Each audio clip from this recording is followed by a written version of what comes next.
Afghanistan, avec le retrait des soldats américains, on s'attendait à une avancée des talibans, mais sans doute pas à ce point et sans doute pas aussi vite. Le groupe s'est emparé ce lundi d'Aibak, la 6e capitale provinciale, a tombé entre leurs mains en 4 jours seulement. On en parle avec vous, Frédéric Grard. Bonjour, vous êtes chercheur au Conseil européen pour les relations internationales. Alors, le contexte, encore une fois, c'est le retrait des soldats américains.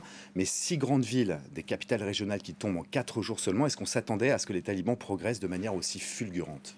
Alors, aussi vite, probablement pas. Ceci dit, il y a quelque temps déjà que la quasi-totalité des capitales provinciales étaient encerclées par les talibans et que dans ces conditions, elles tombent relativement rapidement. C'est pas tout à fait une surprise non plus.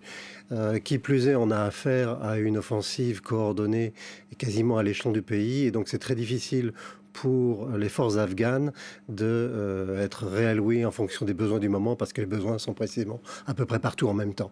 Sans l'aide américaine maintenant, ou avec une aide qui est largement réduite par rapport à ce qu'elle a été, est-ce que l'armée afghane a une chance de tenir ou est-ce que les talibans vont s'emparer de l'Afghanistan? Est-ce que c'est un scénario écrit d'avance? Alors, je ne sais pas si le scénario est écrit d'avance, mais le fait est que pour l'instant, la dynamique est du côté des talibans et les chances que le pays tombe entre leurs mains sont quand même assez fortes. Si on regarde un petit peu la carte et la prise de contrôle progressive par les talibans, on s'aperçoit Dans le nord, que surtout. dans le nord, mais également le sud, s'arrangeait la première ville qui est tombée entre leurs mains et s'arrange à l'opposé, c'est au sud.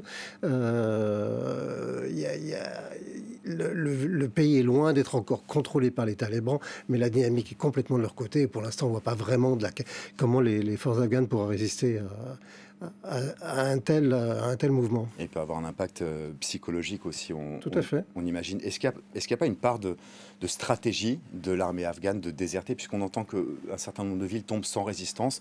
On déserte certaines villes, même si elles sont grandes, mais pour préserver l'essentiel. Kandahar, Kaboul. Alors, il est probable que Kaboul tombera la dernière. C'est pas et prédire une date pour la chute de Kaboul, ça serait bien imprudent d'une part, et on peut anticiper que si les forces doivent se regrouper, c'est là qu'elles se regrouperont. Mais pour l'instant, on n'est pas dans ce scénario-là. Il y a en gros 120 000 forces afghanes aujourd'hui, pas forcément toujours très bien équipées, pas forcément non plus toujours extrêmement motivées, face à une population qui est lasse de la guerre. Et vos reportages successifs l'ont souligné. La population en a marre de la guerre. La population veut un retour à la paix, quelles que soient les conditions, presque, ainsi de suite. Ce que vous dites, c'est que les talibans vont incarner la paix? Les talibans vont incarner la paix, au moins provisoirement, et après commencera une nouvelle phase. Et c'est à ça qu'on est en train d'assister aujourd'hui.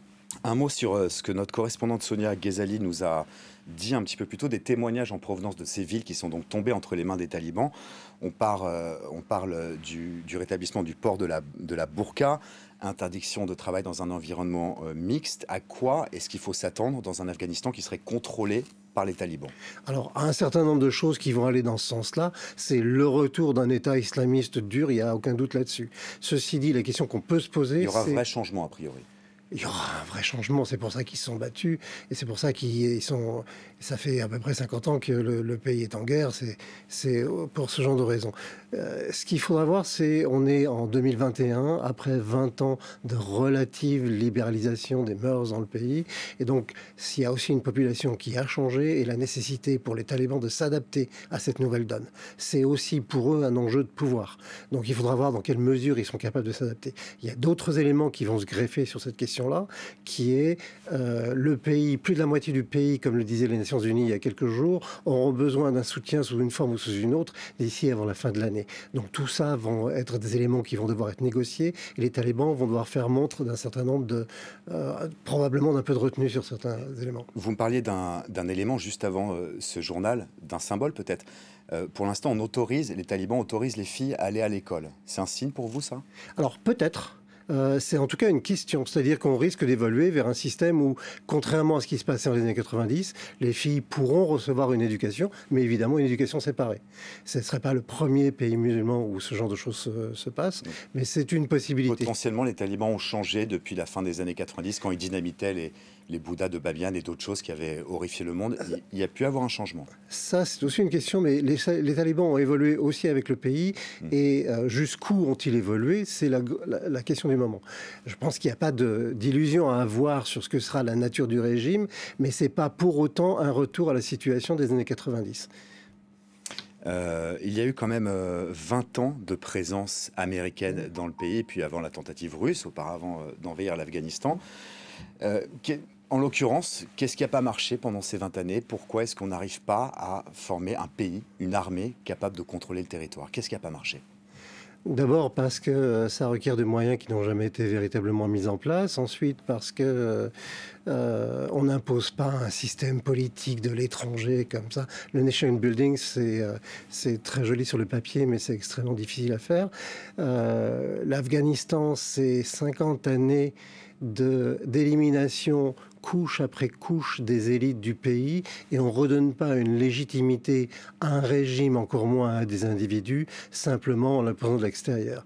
Et puis c'est passé ce qui s'est passé dans à peu près tous les pays dès lors qu'une présence étrangère se maintient dans la durée. Forcément, elle devient impopulaire, entre autres parce qu'elle est obligée de maintenir des forces et un gouvernement qui ne sont pas forcément celui que souhaiterait la population, qui ne se conduit pas non plus toujours de manière adéquate, qui n'a pas forcément la capacité à répondre aux attentes de cette population. Il y a forcément une fatigue qui s'installe, la corruption, tout ce que vous pouvez imaginer, et du coup le régime est rejeté avec l'envahisseur. En un mot s'il vous plaît, on sait que les talibans ont négocié avec les Américains à Doha, au Qatar, et parmi les engagements qui ont été pris, il y a eu l'engagement de ne pas héberger de groupes terroristes.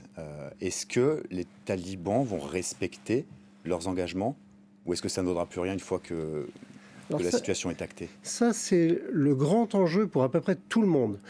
Talibans américains, mais talibans et russes, talibans chinois, talibans tadjiks, ouzbeks, iraniens. Et c'est probablement ce qui va se discuter, ce qui est en train de se discuter avec à peu près tout le monde. Les talibans ont fait savoir, notamment au gouvernement tadjik et ouzbek, que le territoire ne servirait pas de base de lancement pour des opérations vers l'extérieur. Il y a quelques chances quand même que cette partie-là de leur engagement soit respectée, entre autres parce que c'est la condition pour eux, pour pouvoir s'installer un petit peu dans la durée. Donc, là non plus, pas d'illusion excessive, prudence et observation étroite, mais ça fait partie des grands enjeux, et tout l'enjeu, encore une fois, pour tout le monde, va être de faire en sorte que quelques conflits qui perdurent en Afghanistan, basse ou haute intensité, restent en Afghanistan et ne s'étendent pas vers l'extérieur. Merci Frédéric.